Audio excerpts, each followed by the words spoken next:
Hello beautiful souls, I want to bring you three tips on how to become a medium. So these tips are not the be all and end all essentials. These are three really great tips on how to become a medium, on how to step into that mediumship journey. So the first tip that I want to give you is tapping into the senses. Now tapping into the senses in the way that you taste, you feel, you see, you hear, and you smell. All the senses, the 5 senses that we have as a 3D human. Okay, so when it comes to taste, you are tasting all of the flavors, you are tasting every little piece of information that is going into your mouth. It might be that you are not eating anything in particular, but there are tastes that come through. Certain tastes can come through when you smell, and that's another way of getting into that taste bud sense. The other thing is the smell, so smelling things, so really tapping into the smells around you. So when you're out and about, what can you smell? What can you smell in nature? What can you smell at home? What is it that really comes to the surface? And be really aware, because we can have the clairs come in and tap into those senses, and we can be brought different smells to give us evidence for giving messages. One of the other things is the seeing. So what are you seeing? Tapping into the visuals that you have on a daily basis. Now this is really important, because when it comes to senses, it's all about being present and being in the moment. When you're in the moment, spirit will work with you more, you open up for more. So when you're out and about, are you really looking at your surroundings? Are you really taking in what is around you, what you can actually see? Whether you're out in nature, in the town, whatever, at the beach, what is it that you're seeing? And really start to notice things that you're seeing. Same with hearing. What are you hearing? This is one of the easiest ways that spirit will connect to us, through the sound, through hearing. They will drop us little messages, little nudges, and we will hear things, and we will automatically go, who said that? Who fucking said that? Who was that? And everybody goes, who said what? And nobody can hear it, but there are messages that come through our clairaudience on a daily basis, and we can often choose to ignore them. And then the other one was the feeling, the touching. So when you're having an experience in a shower, going to the beach, making lunch, whatever it is, are you really experiencing the sense of touch in a moment? When you're petting your dogs, are you literally just petting your dog for the fun of it? Or are you really feeling into that beautiful fur that they have, the texture of that fur, the softness? Really step into the present moment with these senses, because this is a really good way of opening up awareness so that spirit can come in more. The other thing that I want to talk about is the healing journey.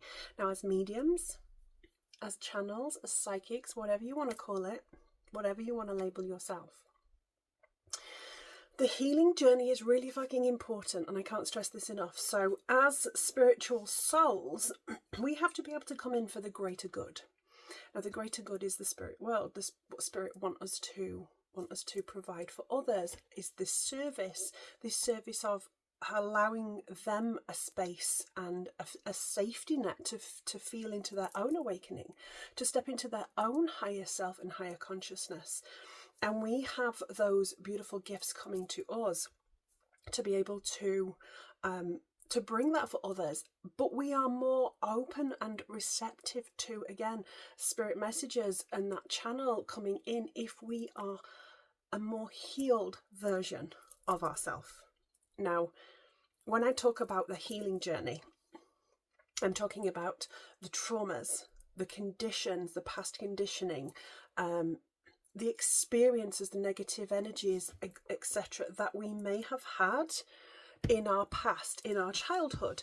And this can go way back when. This can go even further into ancestral lineage.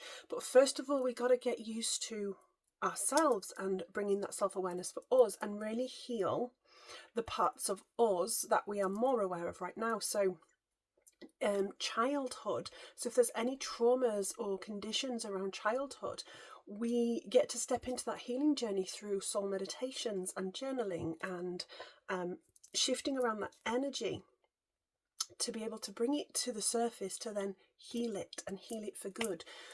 Because what will happen is certain people will take on this mediumship role because they have what they call the gift. Well, everybody has the gift, but they then take it on and don't do the healing work. So they're not really as spiritual as what they're proclaiming.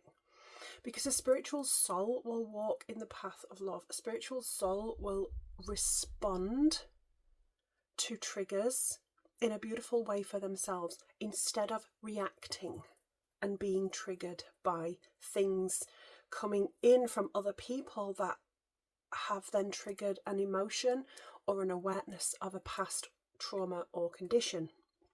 So we've really got to step into that healing journey of healing from a deep soul level, because trauma as well can sit and reside within the physical body and the mind for many years until something comes up and it bites us on the ass.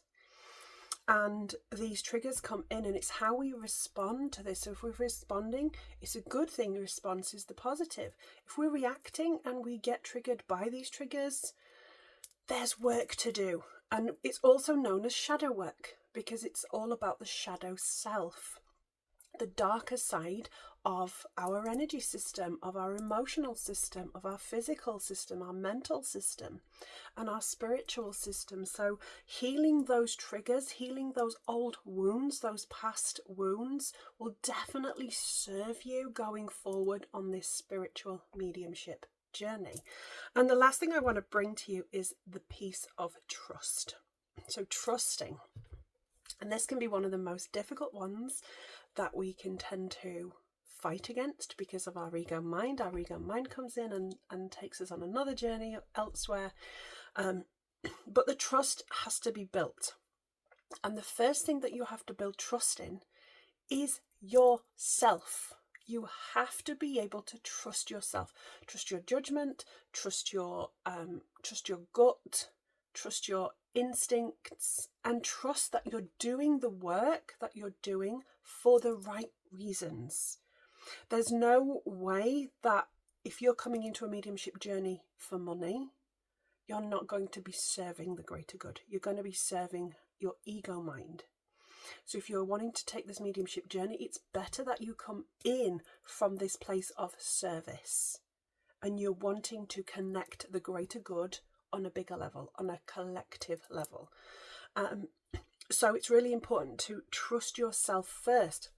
And then the intuition comes in. So these messages that come through the senses, the clairaudience, the clairvoyance, the clairsentience, etc., we can start to trust that as our intuition builds, because we start to heal those pieces of self-worth that we attach emotions to, like validation. We don't need external validation, ever. We don't need it in work circumstances. We don't need it in relationships. We've got to get to this point of where we trust ourselves implicitly so that we can move forward. And yes, there will always be work to do. So even when that trust is secure, these triggers will always come in. It's just another awareness that spirit will bring you to show you that there is more work to do, because there's never not any work to do as a spiritual soul. But this healing process leads into this trust, and the trusting yourself is the first thing. Trusting the intuition, and also trusting the process. And this is where things can get even more tricky, because we have to surrender elements that we can have so much attachment to, like time. So we may have been conditioned to work with time for such a long time, from getting up for school to going to college to getting a job and being on time and having deadlines and paperwork and meetings and all other things, because this is all conditioned, the conditioned mind. We're taught that time is really, really important. Well, actually, Time isn't always important in the spiritual realm, because spirit don't work on time as such. They will bring things in divine timing. Things will happen when they are meant to happen. And this can be one of the most difficult pieces to fathom, because surrendering time is difficult. There may also be pieces of surrendering money, because we can attach emotions to money.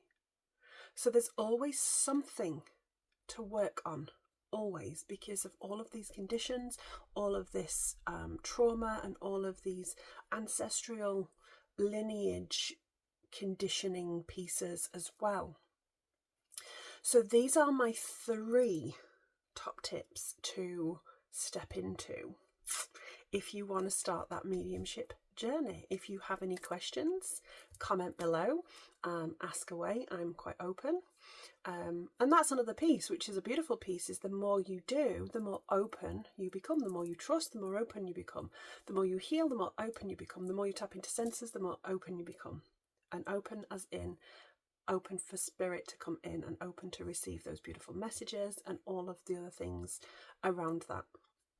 So comment your questions below, and also subscribe. Hit that subscribe button if this has been helpful, and I will see you on the socials. Bye.